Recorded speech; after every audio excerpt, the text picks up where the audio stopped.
Salam l'équipe, salam la team des Z. Aujourd'hui, on va parler de la Fédération algérienne de football. Une fédération qui n'a jamais réussi à trouver l'équilibre entre performance et développement. Entre performance et développement. On va voir qu'il y a plusieurs hommes qui se sont succédés, notamment les principaux, donc Raourawa et Zetchi. On va voir que de l'un à l'autre, il y a une politique qui a totalement été d'un extrême à l'autre entre pro-binationaux et pro-locaux. On va voir les avantages et les inconvénients de chacun et on va surtout voir qu'au final, la chose qui marche, c'est l'équilibre parfait entre les deux. Juste avant de commencer cette vidéo, je vous invite à vous abonner si ce n'est pas déjà fait, à mettre un maximum de pouces bleus pour soutenir cette chaîne et à participer en commentaire, me donner votre avis, qu'on partage et débat dans le respect. Donc, Rawrawa, la politique des binationaux, voire des pro-binationaux. Une politique qui a fonctionné sur le plan sportif, parce que forcément, ça fait 2 qualifications au mondial. On a ramené d'excellents joueurs, etc., etc. Sur ce point-là, il n'y a pas vraiment de débat. Le football algérien a avancé avec cette politique-là. Le problème, c'est qu'on est rentré dans un extrémisme. Dans un extrémisme, on a poussé la chose à l'extrême. Raourawa a poussé cette chose à l'extrême et l'extrême n'est jamais bon. L'extrême n'est jamais bon. Il l'a poussé dans l'injustice envers les joueurs locaux, le non-développement du championnat algérien et également aussi tout simplement le fait qu'on a perdu nos valeurs, qu'on a perdu des valeurs qui étaient les nôtres. Et ça, c'est quelque chose qui est très, très, très, très grave. On va le voir directement, on va parler des années 2000, parce que c'est ce qui nous intéresse, c'est le 21e siècle. Les années 2000, venu de Benarbia, un joueur qui rêvait de l'équipe de France. Un joueur qui rêvait de l'équipe de France. Quand il a vu que vers 30 ans, il n'avait quasi aucune chance, il a rejoint la sélection algérienne de football de 2000 à 2001 pour tenter les qualifications pour le mondial en Corée du Sud en 2002. Voilà la preuve d'opportunisme et ça a continué comme ça. Et c'est là le déclencheur de toute une politique où on n'a plus de principe et plus de fierté dans qui on appelle. Et c'est ce qui donne aujourd'hui, justement, cette non-gestion correcte des binationaux. Puisqu'ils se croient tout permis, ils peuvent décider quand ils viennent, à n'importe quel moment. Si on a fait venir Benarbia dans les années 2000, à 30 ans, qu'aujourd'hui, en 2019, on a fait venir Delors à 27 ans, c'est qu'au final, cette mentalité-là a été imprégnée et incrustée et qu'elle est vraiment ancrée au sein de la fédération. Et ça, c'est vraiment quelque chose qu'il va falloir corriger. Revenons en arrière. Benarbia, le passage est fait. Ensuite, Belmadi, joueur de 2000 à 2004, 20 sélections. Belmadi est là pour moi des premiers binationaux à venir sincèrement en Algérie dans une période difficile. C'est l'un des premiers Belmadi en tant que joueur. Ensuite, on a eu Antar Yahya. Antar Yahya est le premier jeune dans les années 2004 à venir rejoindre l'équipe A d'Algérie en ayant joué chez les jeunes avant ça. En ayant joué chez les jeunes avant ça, je crois chez les U18 en équipe de France. Ça, c'est une première. Et ça, c'est une des compétences de Raourawa. Il était efficace sur ce plan-là. On ne va pas lui enlever ce mérite de pouvoir convaincre des jeunes de venir. Maintenant, ça s'est enchaîné, par la suite, ça s'est enchaîné. Il y a eu Bouguera, il y a eu Siani, il y a eu ceci, Belhadj, etc., etc., etc. Ces joueurs-là, j'ai rien contre, au contraire, c'est un honneur qu'ils ont rejoint l'Algérie, c'est un honneur parce que c'est des joueurs qui sont venus avec le cœur. Pour 80% d'entre eux, 70% d'entre eux à cette époque, c'est des joueurs qui sont venus avec le cœur. Et c'est une très bonne politique parce que les binationales, ce sont des Algériens comme les Algériens du bled. Il n'y a aucune différence pour moi. Il n'y a aucune différence tant que tu respectes le maillot et que tu viens parce que tu te sens algérien et que tu es patriote. Là, à partir de là, il n'y a aucun problème. Le problème a été l'extrémisme. L'extrémisme dans cette politique-là. Le fait que, par exemple, lorsqu'on se qualifie au mondial, que l'équipe a progressé en ramenant ces binationales-là, qu'on a progressé, mais qu'avec ça, on a laissé quand même la place à quelques joueurs locaux de bon niveau. De bon niveau et qui nous ont aidés. Par exemple, Bezès, quelqu'un qui a aidé à la qualification au mondial. Quelqu'un qui a aidé à la qualification au mondial 2010. C'est quelque chose qu'il faut bien comprendre et noter. Quand, une fois qu'on se qualifie, et je vais citer que cet exemple-là parce que sinon la vidéo serait trop longue, quand on se qualifie, on oublie ces joueurs-là, on oublie ces joueurs-là, il y en a eu plusieurs qu'on a oubliés pour moi, et on va chercher des joueurs qui rêvaient de l'équipe de France et qui viennent parce que tu leur offres quoi? Tu leur tends quoi? Tu leur tends la carte Coupe du Monde. Et c'est là où je ne supporte pas cette politique-là. C'est dans ce point précis-là que je ne supporte pas cette politique-là de, entre guillemets, de ne pas considérer l'Algérie.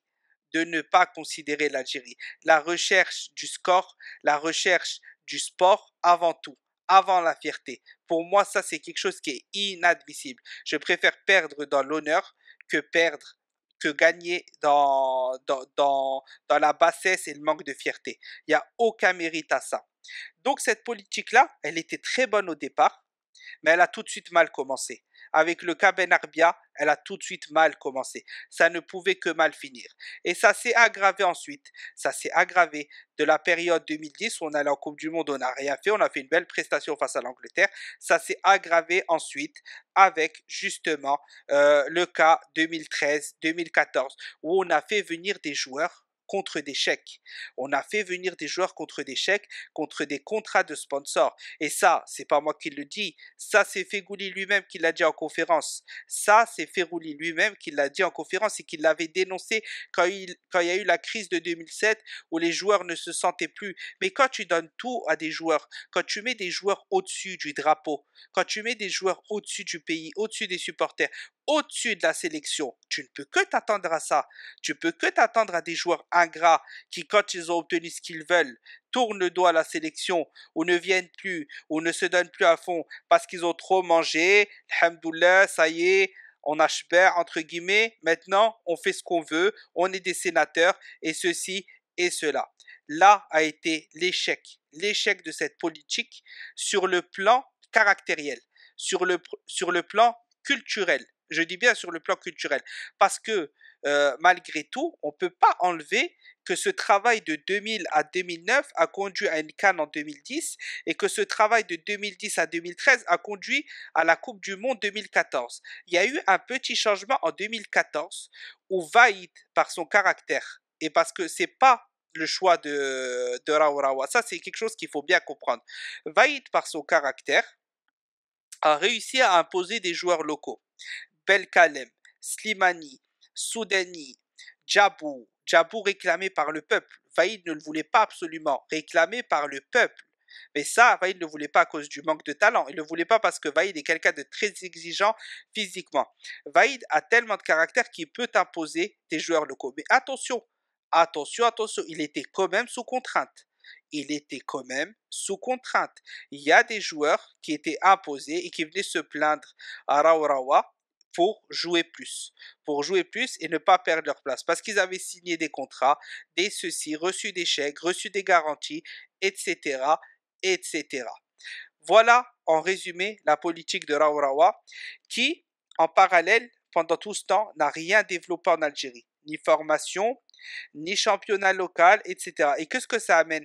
Bah, ça amène que quand justement tu as des joueurs qui ont la grosse tête parce qu'ils jouent des Coupes du Monde, etc., etc., etc., qu'il y a des clans qui se forment, le fait que tu ne développes pas ton championnat local, eh ben ces joueurs-là, ils continuent à être des sénateurs. Ils ne peuvent pas se faire concurrencer par des petits jeunes qui arrivent sur le couloir droit, sur le couloir gauche, au milieu de terrain, etc., etc. Et ça s'effondre de 2014 à 2017 avec un échec colossal et une gestion catastrophique avec l'arrivée de Gourcuff qui malheureusement ne colle pas au caractère algérien. Ça peut être très beau à voir contre des petites équipes, mais ça ne colle pas au caractère algérien et au caractère de l'Afrique, du football africain.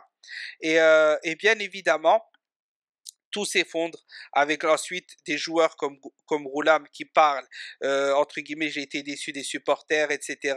Des joueurs qui ne mouillent pas les maillots, des joueurs qui représentent catastrophiquement l'équipe d'Algérie, parce qu'à ce moment-là, il y avait des joueurs qui pouvaient venir renforcer la sélection, mais vu qu'on était dans une politique pro-binationaux. On ne pouvait pas revenir en arrière et on avait du mal à revenir en arrière. C'était que les éléments qui confirmaient que Vaïd avait réussi à poser avec tous les nouveaux coachs. C'était les joueurs d'Europe. Gourcuff a viré Djabou, l'un des meilleurs joueurs de la Coupe du Monde 2014. Pourquoi?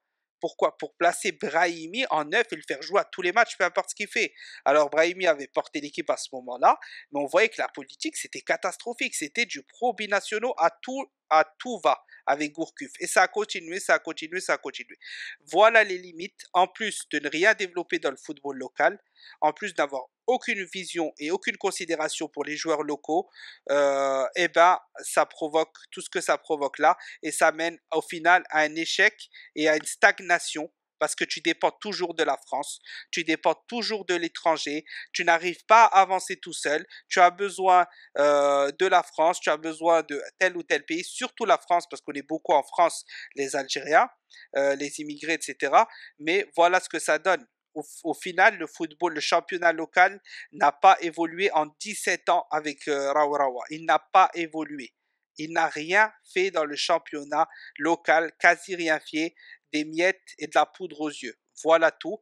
Par contre, le cas des binationaux a été intéressant d'un plan de vue sportif et il a ramené des bons joueurs, mais à quel prix?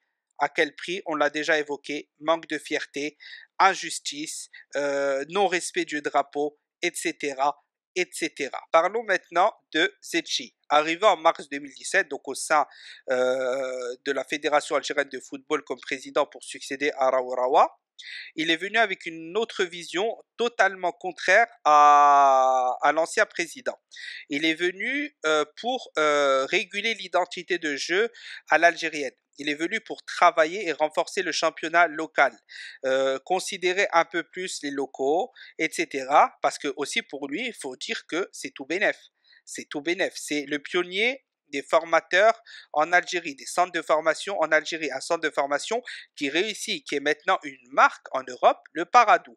Il a voulu retranscrire ça en sélection. Le problème, c'est que sur le papier, c'est très bien de vouloir développer les clubs, les formations, la formation dans les clubs algériens, donner les moyens aux clubs, etc., etc., développer l'identité des jeunes jusqu'à l'équipe A, c'est ce qui marche, comme on voit avec le FC Barcelone qui, dès les jeunes à la Masia, ils jouent comme les A, et c'est ce qu'il a essayé de faire, en essayant de donner à l'Algérie une identité de jeu à l'espagnol. On dit ça à l'espagnol, mais au final, c'est la vraie identité de jeu à l'algérienne. Conservation de balles, construction rapide, technique, etc., etc. Il est allé nous chercher, omnibulé par ce souhait-là, un coach à l'espagnol. C'est là où tu vois tout le manque d'expérience de Zetchi comparé à Raourawa. Comme j'ai dit, sur le papier, c'est très intéressant. C'était très bon. On avait espoir en ses capacités parce que nous, c'est ce qui nous manquait. On avait ces binationales-là qui étaient venus renforcer l'équipe. Mais on voyait qu'il y avait des locaux qui n'avaient pas leur place, qui manquaient de formation tactique, etc., etc. Ce qu'il a voulu faire, ça n'a pas marché. Ça n'a pas marché. Il s'est planté avec la sélection des coachs, des coachs, des coachs. Donc au final, ce qu'il a essayé d'instaurer, malheureusement, ça n'a pas fonctionné. Parce qu'il faut bien distinguer une chose, c'est que le Paradou, son travail au Paradou, ce n'est pas son travail à la FAF. Son travail à la FAF, aujourd'hui, on résume sa canne. Il faut savoir que sa canne a été gagnée par Belmadi. Belmadi qui est venu en septembre 2018. En septembre 2018, je crois. C'est bien ça. Corrigez-moi si je me trompe. En septembre 2018, à la demande du peuple, à la demande et au forcing médiatique, parce que beaucoup de gens réclamaient Jamel Belmadi. Il faut se dire la vérité. Jamel Belmadi, en 8 mois, c'est pas Zetchi qui l'a aidé à travailler spécialement. C'est pas Zetchi qui s'est imposé dans les lois FIFA, etc., etc. Le mérite de la CAN 2019, soyons concrets, il revient entièrement à Belmadi. Zetchi a le mérite d'avoir laissé Belmadi travailler. Et d'avoir laissé Belmadi travailler et de lui avoir offert, mais ça ce n'est pas son rôle de président de FAF, de lui avoir offert des joueurs locaux bien formés. Je pense il y a des choses qui ont été trop faites. On a à un moment donné survendu tous les joueurs locaux, comme si tous les joueurs du Paradou pouvaient jouer en Algérie et qu'au final, quand on avait un problème, on devait aller chercher au Paradou la solution. Ah bah ça arrange bien Zetchi dans ce cas-là. Forcément, ça l'arrange bien pour les affaires. C'est très bon d'aller chercher un joueur du Paradou, de le mettre en équipe nationale et de lui donner le titre d'international. Forcément, on sait que c'est un peu dirigé tout ça. Mais Belmadi, même s'il a peut-être à certains moments été influencé, a vraiment réussi à ramener les meilleurs joueurs locaux. Les meilleurs joueurs locaux. Quand on voit Atal, un Ben Sebaini, bon, lui qui s'était déjà plus ou moins imposé, un Boudaoui qui ramène et qui est très intéressant et qui fait un sacré match contre la Tanzanie. Euh, voilà, un Bounedjah, un Belali qui allait chercher. Bon, ça, ce n'est pas issu de la formation. Un, un, pardon, un Ben Lamri, ça, c'était les meilleurs joueurs locaux à leur poste. Ce que Belmadi a fait, c'est qu'il a redistribué les cartes entre le joueur binational et le joueur local. Ça, c'est Belmadi qui l'a fait. Mais l'influence Zetchi était du pro loco. On le voyait bien. On le voyait bien dans certaines choses, dans certains actes, qu'il était pro local. Pro local. Euh, c'est un fait, c'est quelque chose qu'on ne peut pas nier. Autant Raurawa a eu un projet basé sur le binational, et autant Zetchi a eu un projet basé sur le local.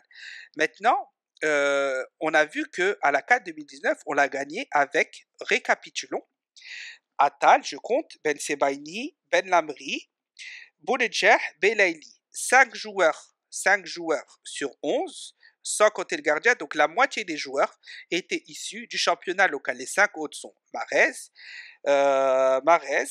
Guedjura, Ferouli, Benasser, Mandi. 5 joueurs locaux, 5 joueurs binationaux. Le parfait équilibre, les meilleurs joueurs à leur poste. Les meilleurs joueurs à leur poste. Belmadi est venu faire le lien. Lui-même étant un binational, il est venu avec cette non-différence entre les joueurs. Cette non-différence entre les joueurs. Et c'est ce qui a marché. C'est ce qui a marché depuis 21 ans. 21 ans, depuis la CAN 90. C'est enfin ce qui a marché. Dans le jeu, on avait une identité à la Belmadi. On avait une identité Belmadi dans le jeu. On avait des joueurs qui étaient tous ensemble. Tous ensemble. Il a réussi à unir une équipe autour de ce drapeau quand il célèbre en finale de la CAN 2019 en faisant une prosternation. C'est ce qui a marché. C'est ce qui a marché. Unir les joueurs autour du peuple, autour du pays. Maintenant, il y a eu, pendant ce travail-là de Zetchi, 2 ans, à peu près à la tête 2-3 ans, il y a eu ce travail justement omnibulé par les locaux qui n'a pas été fait. Aller approcher les joueurs binationaux pour préparer la suite. Pour préparer la suite. Parce que certes, il y a des joueurs binationaux qui ne veulent pas venir, qui ne répondent pas présents. Ok, mais il y a des joueurs qui veulent venir. Il y a des joueurs comme Hamesh, bon, d'autres joueurs, je pense, peut-être des plus jeunes, etc. Il faut approcher pour les jeunes. Il y a eu un travail récemment qui a été fait. On en viendra un peu plus tard sur Amara. Mais là, on reste sur Zetchi.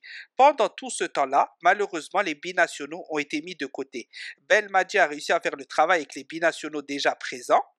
Mais il n'y a eu aucun nouveau binational en renfort. Par contre, il y a eu des locaux. Là est la problématique. Là est la problématique. C'est que une politique ou un autre marche toujours à court terme si tu as les personnes compétentes, comme un coach, comme Belmadi, etc. Mais sur le long terme, il y a toujours des problèmes. Là, on se voit qu'on est à l'approche du match contre le Cameroun. On voit qu'on est à l'approche du match contre le Cameroun et qu'il y a ce problème-là. On n'a pas de renfort binational de qualité et on n'a pas donné la chance aux locaux qui sont compétents pour démontrer certaines choses. Maintenant, cette affaire Zetchi est passée. Pour finir simplement, on est sur le cas Amara. Qu'est-ce qui se passe avec Amara? Il se passe que Amara, de toute façon, ne gère rien. Amara n'est pas compétent. On le sait tous, malheureusement. C'est une vérité qu'on ne peut pas cacher. Il n'est pas compétent. Il y a d'autres personnes certainement qui gèrent à la place. Ou Belmadi qui donne des instructions. Et chez les jeunes, on voit qu'il y a pas mal de binationaux qui sont venus ces 2 dernières années. Rappelez-vous, le tournoi U20 en Arabie Saoudite, c'est pas l'Arab Cup, si, non, c'est quelque chose comme ça. Ouais, l'Arab Cup, je crois qu'on est allé en finale. Tu as plein de jeunes binationaux, les 2 défenseurs Saint-Etienne OM, tu as Boaoun en neuf, tu as Dougi d'Angleterre, tu as Aitamer du Bayern, tu en as encore quelques-uns d'autres et les meilleurs comme Titraoui, Boulbina, etc. sont venus renforcer cette équipe-là. On se base sur la réussite et le niveau de chaque joueur. C'est ça qui est très intéressant. C'est qu'actuellement, chez les jeunes, il y a un travail qui est fait, mais qui est incompétent. Le travail, il est juste. Le travail, comment il doit être fait, il est juste, mais il est mal géré. Il est mal géré. En termes de coach, l'asset n'est pas au niveau. En termes de fédération, etc., ce n'est pas au niveau. Et la preuve, c'est que quand tu as des personnes comme Amara qui ne sont pas au niveau, qui en fait suivent une ligne passée, qui n'ont pas, comment dire, d'identité de jeu à développer, de compétences particulières à améliorer, etc., et ben ça donne quoi? C'est que dans ces dernières déclarations, on abandonne les équipes de jeunes, on décide de fermer les académies de la fédération. Donc au final, on ne redéveloppe plus le championnat local et on oublie les binationaux. On oublie encore une fois les binationaux. Donc on oublie les locaux, on oublie les binationaux. On ne retravaille plus. On reste toujours concentré sur l'équipe A, l'arbre qui cache la forêt. L'arbre qui cache la forêt. Et tu vois qu'au final, il n'y a qu'une seule chose qui marche. Il n'y a qu'une seule chose qui marche, c'est de ne pas tomber dans un extrême, d'être rigoureux sur tous les plans, de la jeunesse à l'équipe A, de la jeunesse à l'équipe A. Il faut mixer pour moi la parfaite identité de l'équipe d'Algérie, la parfaite gestion, pas en termes de compétences, mais en termes de développement, c'est le mix entre Raourawa et Zetchi. C'est le mix entre Raourawa et Zetchi. Les compétences de Raourawa, avec un peu plus de mentalité à la Zetchi, avec des compétences et aucune, entre guillemets, comment dire, magouille, etc., etc., c'est ce qu'il faut développer en Algérie. Créer une identité de jeu. Aujourd'hui, tu demandes à plein d'Algériens quelle est l'identité de jeu de l'équipe nationale d'Algérie, quelle est l'identité de jeu de la sélection algérienne. Ils ne savent pas te la dire. Pourquoi? Parce qu'on n'est pas régulier. On pourrait dire même pas d'identité de jeu. Les coachs qui viennent installent une identité de jeu propre à eux-mêmes à chaque fois. Entre Vaïd et Belmadi, ça ne joue pas pareil. Entre Vaïd et Gourcuff, ça ne jouait pas pareil.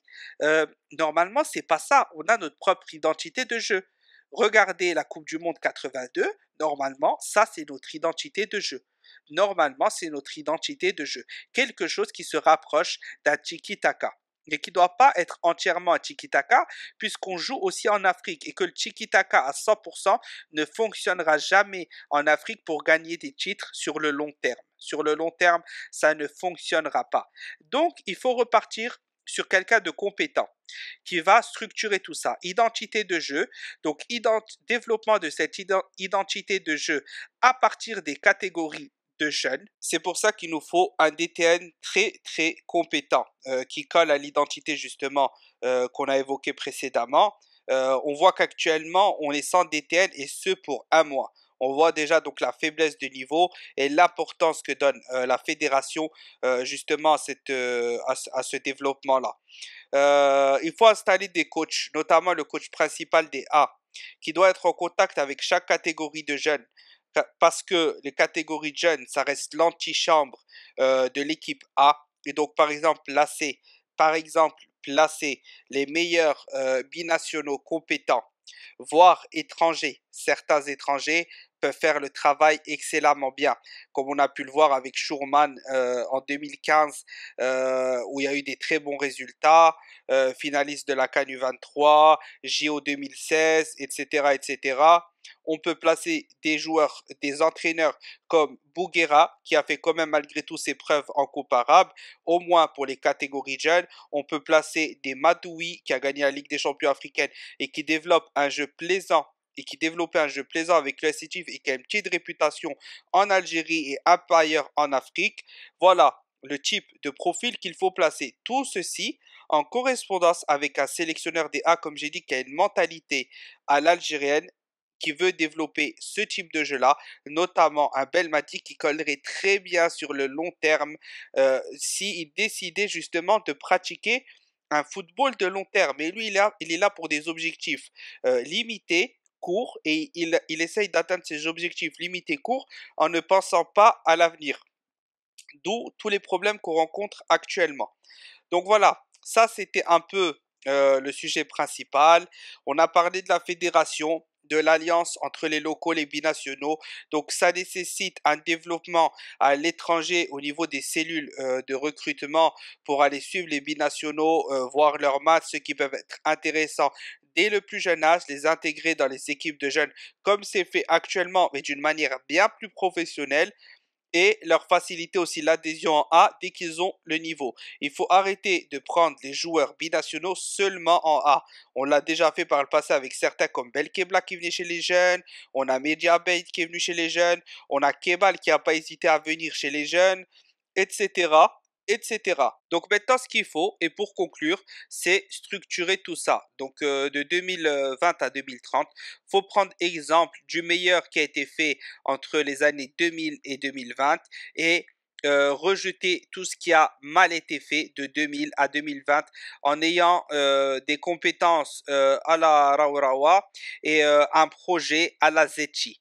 Un projet à la Zetchi combiné bien sûr avec ce qu'avait fait Raurawa qui était pas du tout, comme j'ai dit dès le début de cette vidéo, qui était plus que satisfaisant sur le plan sportif, sur le plan sportif, mais ne plus mettre à l'écart les locaux parce que tout ceci, ça peut créer des tensions, de la haine, de la jalousie entre locaux et binationaux. On le voit déjà à travers les supporters, c'est insupportable.